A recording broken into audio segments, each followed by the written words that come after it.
रूप में उपस्थित देश के लोकप्रिय और कर्मठ रक्षा मंत्री लखनऊ के माननीय सांसद आदरणीय श्री राजनाथ सिंह जी, इस पूरे कार्यक्रम के संयोजक और आयोजक उत्तर प्रदेश सरकार में मंत्रिमंडल के मेरे वरिष्ठ सहयोगी उप मुख्यमंत्री श्री ब्रजेश पाठक जी, पूर्व भारतीय जनता पार्टी के पूर्व अध्यक्ष चौधरी भूपेंद्र सिंह जी, पूर्व अध्यक्ष डॉक्टर रमापति राम त्रिपाठी जी,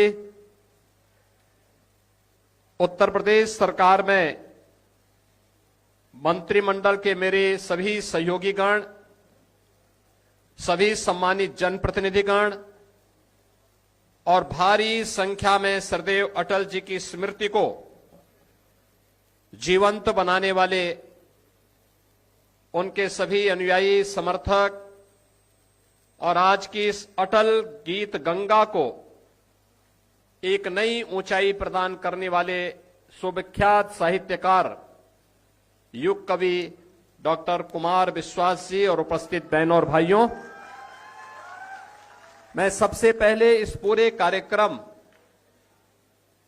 को जीवंत बनाने के लिए हमारे बीच में पधारे लखनऊ के लोकप्रिय सांसद और देश के कर्मठ रक्षा मंत्री जी का प्रदेश सरकार की ओर से और आप सब की ओर से हृदय से स्वागत करता हूं, अभिनंदन करता हूं।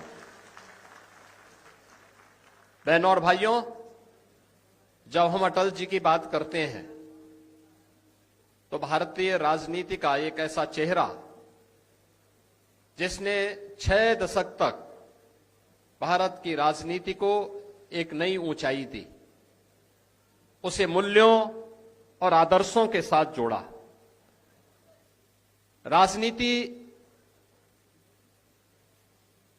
में हम किसी भी ओर रहें, लेकिन अपनी धमक और अपनी पहचान को लेकर के हम उसे आगे बढ़ा सकते हैं।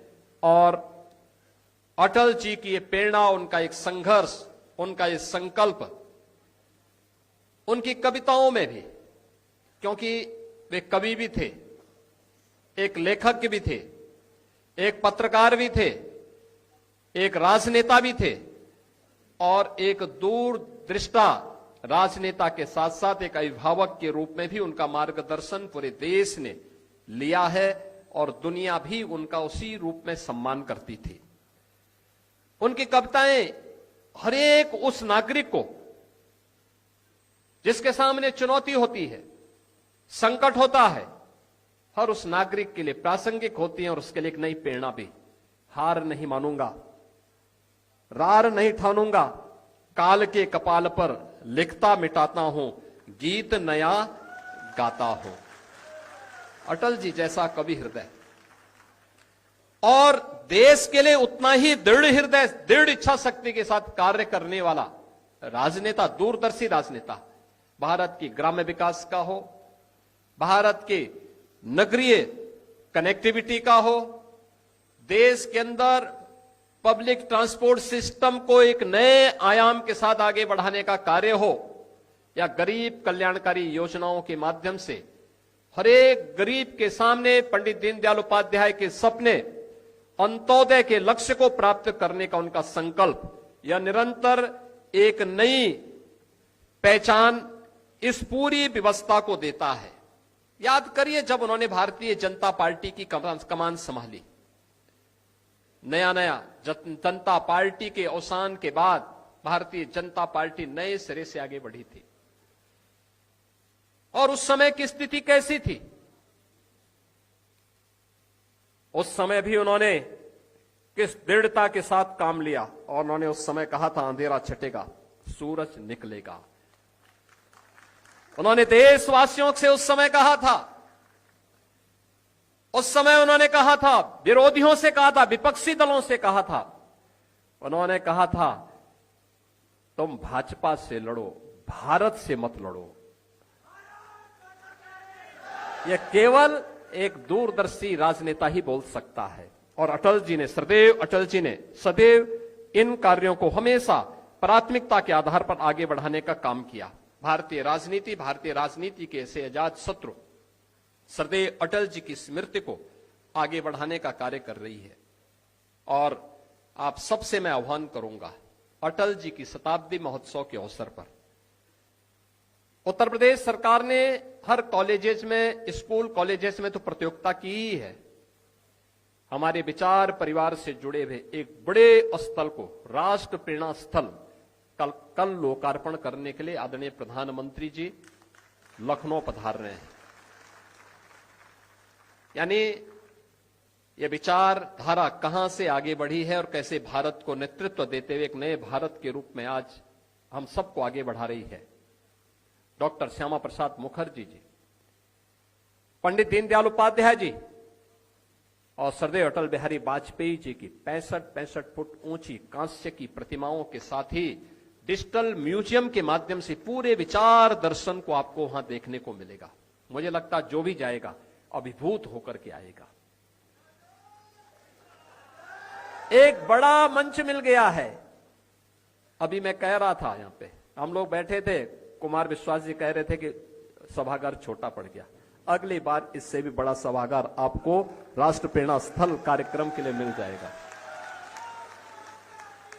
वहां का जो ओपन एयर थिएटर है उसमें 3000 लोग बैठ सकते हैं और जो मंच है ना, इस मंच से दुगना मंच है। और वहां पर जो मैदान दिया गया है उसमें कम से कम 2 लाख लोग एकत्र हो सकते हैं। लखनऊ का सार्वजनिक का सबसे बड़ा कार्यक्रम, 4000 बसेज और 4 व्हीलर पार्किंग की भी व्यवस्था दी गई है। एक बड़ा कार्यक्रम। यहां से हम जाएंगे मुश्किल से 5 से 7 मिनट में हम वहां पहुंच जाएंगे। कल प्रधानमंत्री जी उसे राष्ट्र को समर्पित करेंगे और हम सब के लिए एक बड़ा स्थल मिलेगा कार्यक्रम के लिए, जहां स्थान की कमी नहीं होगी।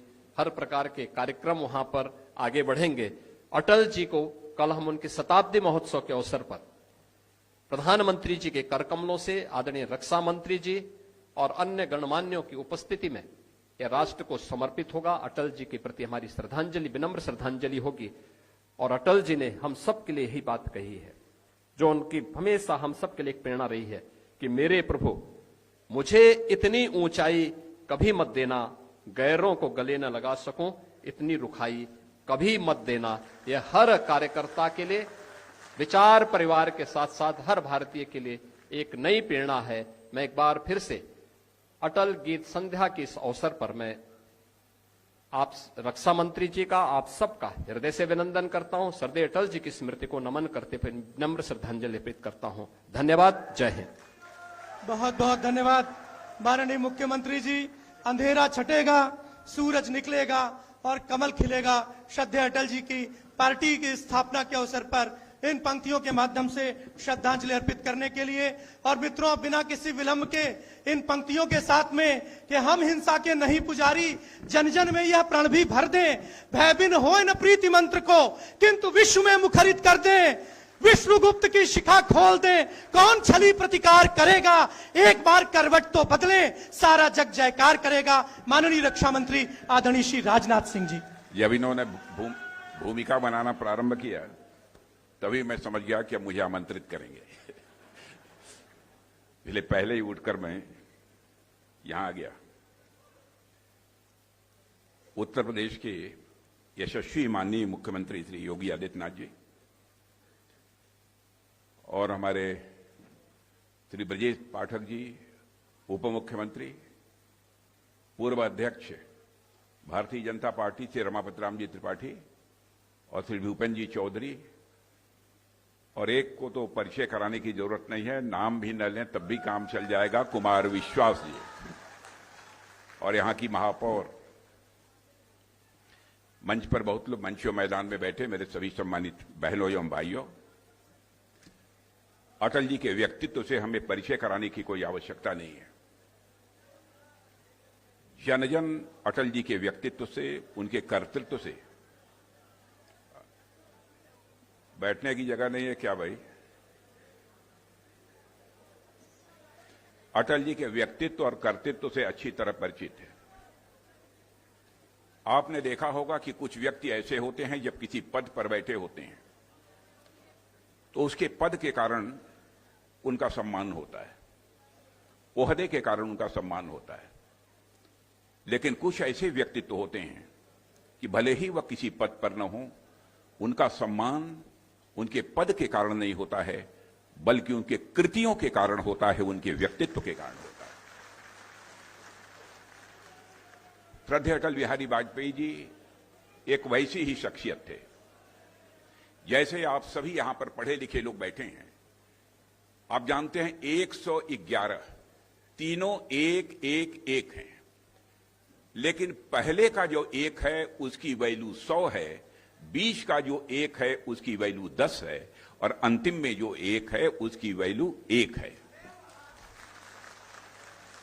लेकिन कौन कहां पर बैठा है इस कारण उसका मूल्यांकन होता है, लेकिन यह चीज श्रद्धेय अटल बिहारी वाजपेयी जी पर लागू नहीं होती है।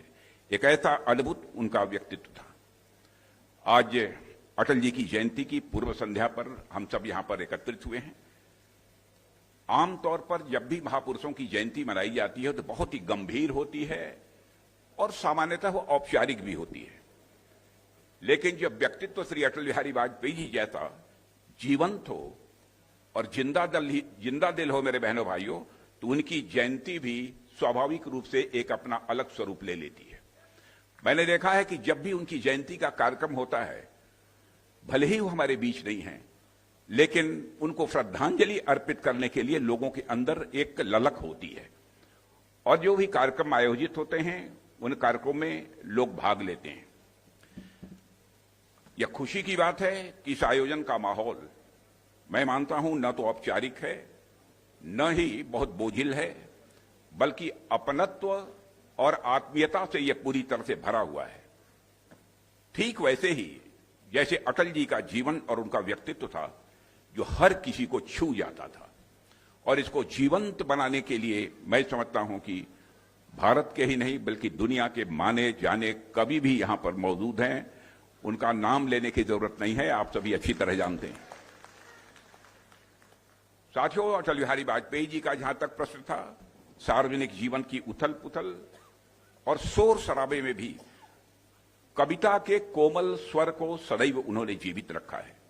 एक जनप्रिय नेता के रूप में से अटल बिहारी वाजपेयी जी देशवासियों के मन पर अमिट छाप उन्होंने छोड़ी है, इस सच्चाई को भी कोई नकार नहीं सकता है।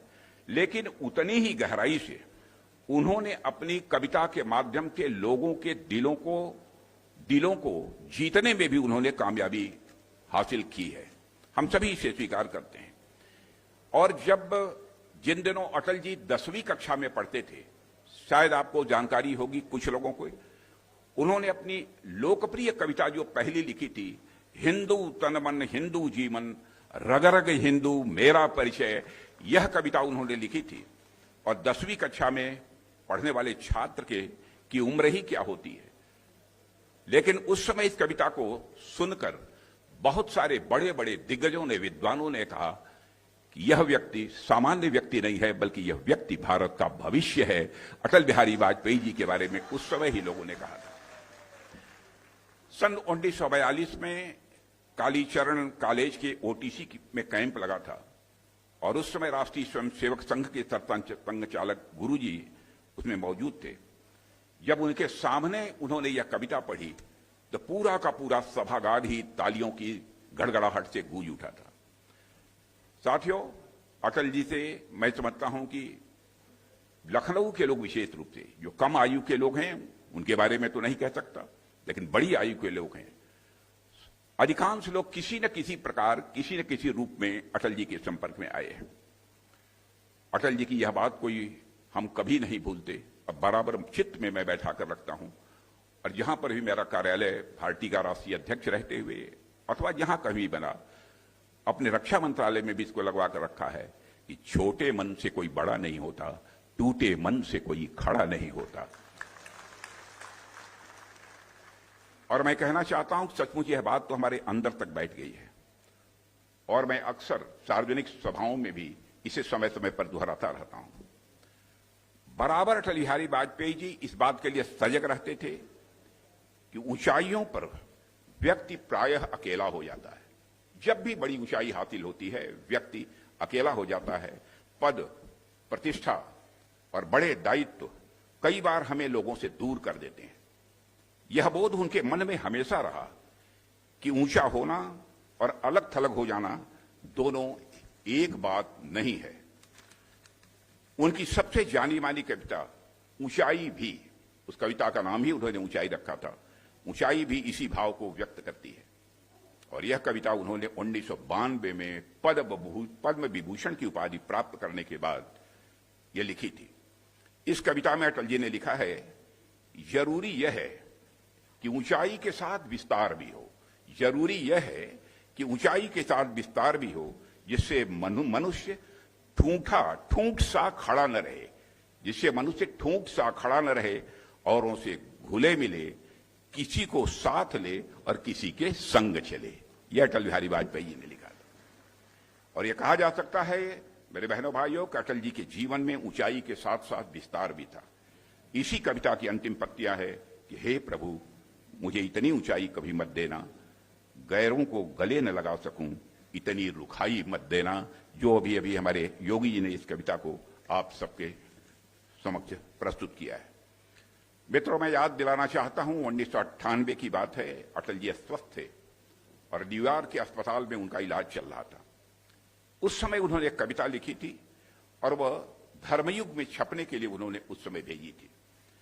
और उन्होंने संपादक को लिखा कि हो सकता है यह पंक्तियां कविता के लायक न हों, लेकिन ये मेरी जिंदगी का दस्तावेज है। भले ही यह पंक्तियां कविता के लायक न हों, लेकिन यह मेरी जिंदगी का दस्तावेज है।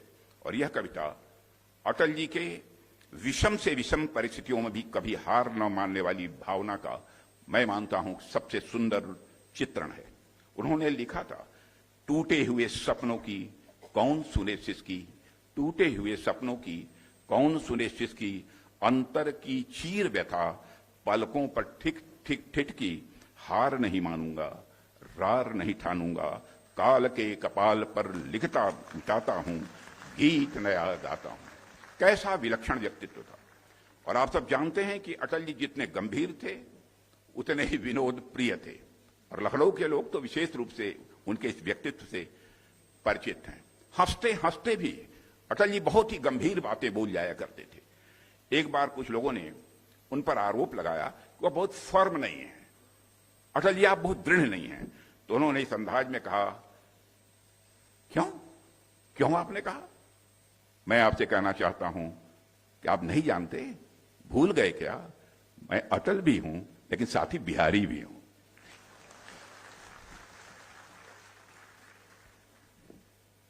प्रत्युत्पन्न मति हमारे अटल बिहारी वाजपेयी जी थे। आपातकाल के दौरान में उनकी पीठ में जब दर्द हुआ, उस समय वह हिरासत में थे। उन्हें इलाज के लिए एम्स अस्पताल ले जाया गया। डॉक्टर ने पूछा कि दर्द कैसे हुआ, क्या आप कहीं झुक गए थे? तो कहा, डॉक्टर साहब जिंदगी में झुकना तो नहीं जानता, कहीं मुड़ गया होगा।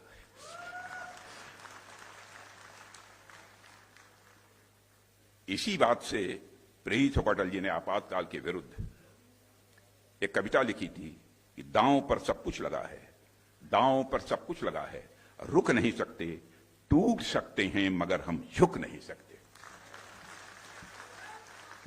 एक घटना मैं आप सबके रखना चाहता हूं, 2006 की है। कुछ पत्रकारों ने अटल जी से पूछा, क्या इराक ऑयल कॉन्ट्रैक्ट घोटाले में कांग्रेस को बचाने के लिए पूर्व विदेश मंत्री नटवर सिंह को बलि का बकरा बनाया गया है? तो अटल जी ने जानते हैं क्या जवाब दिया?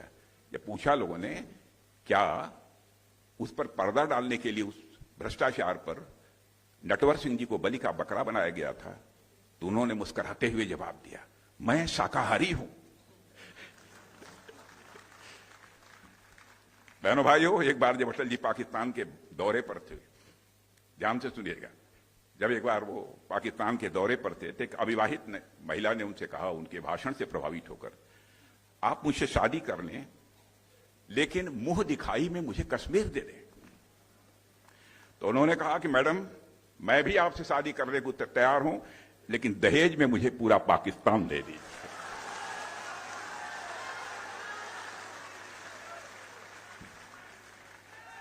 गजब का सेंस ऑफ ह्यूमर था, गजब का सेंस ऑफ ह्यूमर था अटल बिहारी वाजपेयी में। एक बार जब कांग्रेस के नेता श्री वाई चौहान कुछ समय के लिए जनता पार्टी में शामिल हुए और फिर दोबारा जब कांग्रेस में चले गए, तो एक रैली के दौरान अटल जी ने कटाक्ष करते हुए कहा कि हमने चौहान साहब से पूछा कि आपने क्या किया, तो उन्होंने उत्तर दिया कि अब हम घर वापस आ गए हैं, तो कोई उनसे पूछे तो क्या अब तक वह ससुराल में थे। अटल जी के भाषणों की सबसे अच्छी बात यह थी कि जब वह विरोधियों पर भी हमला करते थे, मेरे बहनों भाइयों, कभी भी मर्यादा का अतिक्रमण नहीं किया। सबसे बड़ी विशेषता वो थी।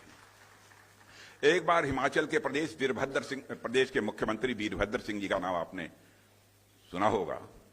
हिमाचल प्रदेश में भाषण करने के लिए गए, तो उन्होंने कहा यहां के मुख्यमंत्री भद्र तो हैं लेकिन वीर नहीं है। और इतना कहकर सारी बात उन्होंने समाप्त कर दी। एक महिला ने कहा उनसे कि महिला ने क्या, उनके साथ महिलाएं भी थी, पुरुष थे, तो नवाज शरीफ उसमें से बोल गए थे कि अटल जी आप तो इतने पॉपुलर हैं कि अब तो पाकिस्तान में भी आप चुनाव जीत सकते हैं। आप ये कल्पना करिए, भारत में ही नहीं, भारत के पड़ोसी देश पाकिस्तान में भी उनके प्रति लोगों का इतना सम्मान था, इतनी लोकप्रियता उनकी थी। साथियों, 1994 की बात है कि भारतीय जनता पार्टी में बहुत लोग शामिल हुए थे और पार्टी की सदस्यता बढ़ रही थी। तो इस बात को भी अटल जी ने अपनी काव्य शैली में बड़े अनूठे ढंग से बयान किया था। एक सभा में उन्होंने कहा था, यों बड़री अखिया लखी, यों बड़री अखिया लखी, आंखिन को सुख होत, यानी जैसे सुंदर बड़ी आंखों को देखकर आंखों को सुख और आनंद मिलता है, वैसे ही अपने वंश या परिवार को बढ़ता हुआ देखकर मन को अपार खुशी होती है। और जिस समय यह बात उन्होंने कही थी, मेरे बहनों भाइयों, मैं स्वयं उनके साथ था।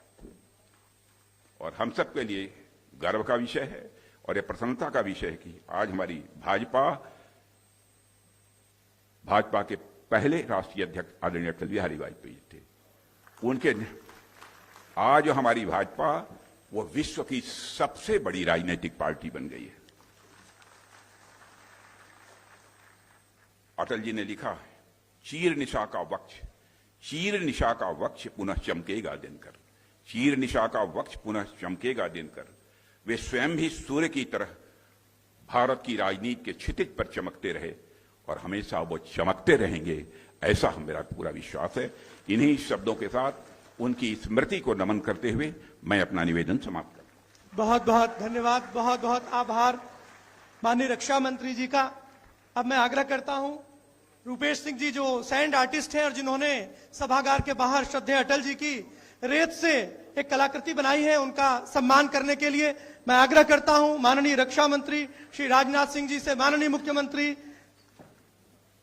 एवं युग कवि डॉक्टर कुमार विश्वास जी से कि वे इस युवा कलाकार रूपेश सिंह जी को पुष्पगुच्छ और अंग वस्त्र भेंट करके इन्हें सम्मानित करें।